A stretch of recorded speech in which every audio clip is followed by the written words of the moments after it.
आरे ले ले आई हसेट गमकवा राजा जी कि मारी मारी के घुमा पूरा गवा राजा जी। ये डांस कैसे रहे भैया कि मारी मारी के घुमा पूरा गवा राजा जी।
नैहर के हम सब खेले हाय तोहर हम मलकिने हाय।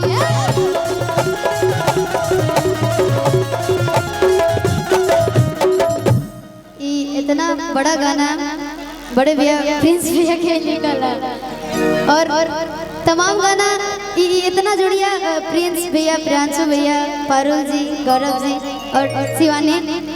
मतलब कि जब भी आवेला तो कुछ नया आवेला और रोड से बहुत प्यार देना जाए। कहा तरीका कि नैहर के हम सब खेले हाय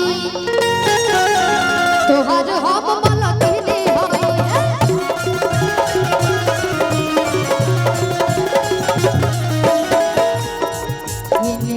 की प्रिंस बाई सरधानु हो नालय बमाने बना मरदानु हो।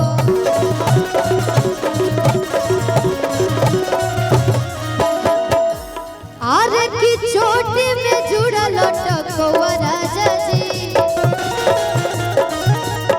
आरे ले ले आई हसेट गमकवा राजा जी मारी मारी के घुमा पूरा गवा राजा जी।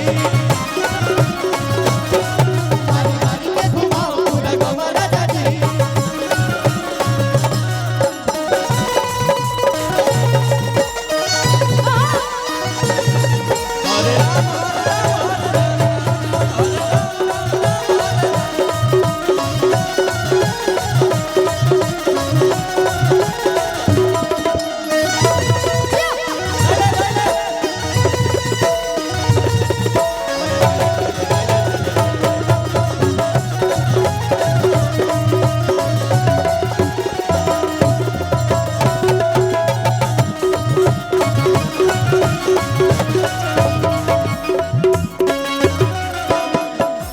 और कहा तरीका कि देखी न नदियों भी जाने लगो होई देवरों के मनवा हरे लगो। ऐसे हर गांव में हर घर में ये रहेला कि जब दो तीन को गोतनी हो जाए सन ना तो सोचे सन कि काम कर ली कि सामने वाला देख के जर के राख हो जाए है ना। ऐसे देवर मत करता है पप्पू बड़े। अरे भैया ये सब जाते कि देखी गोतनियों भी जाने लगो देवरों के मनवा हरे लगो।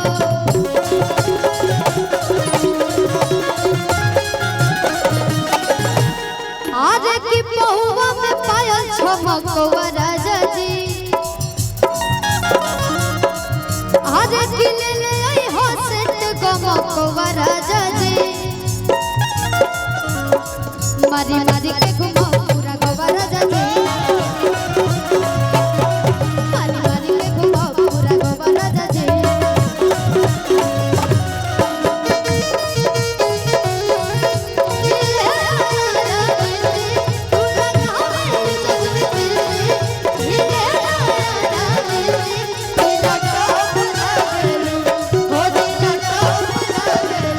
कमरिया कमरिया कमरिया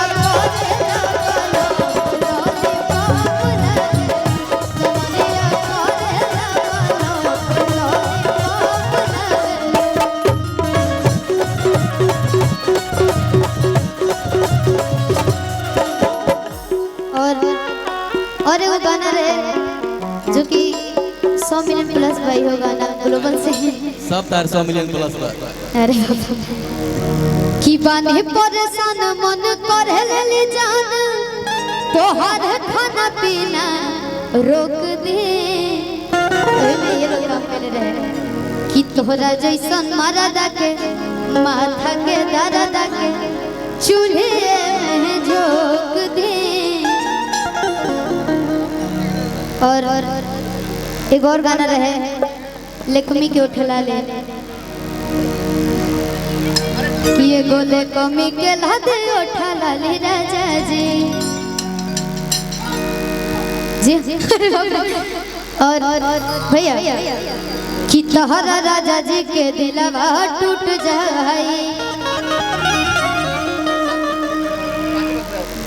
ऐसे बहुत सारे कलाकार बने जा हम चाहम कि भैया वो लोग भी मंच पर आ जाए। सोना जी कब से बैठल बने। हाँ तो ठीक है सब लोग के बुला के भैया सोना दी के बुला देना भैया प्रिंस भैया सोना दी के बुला आ जाइए आ जाइए।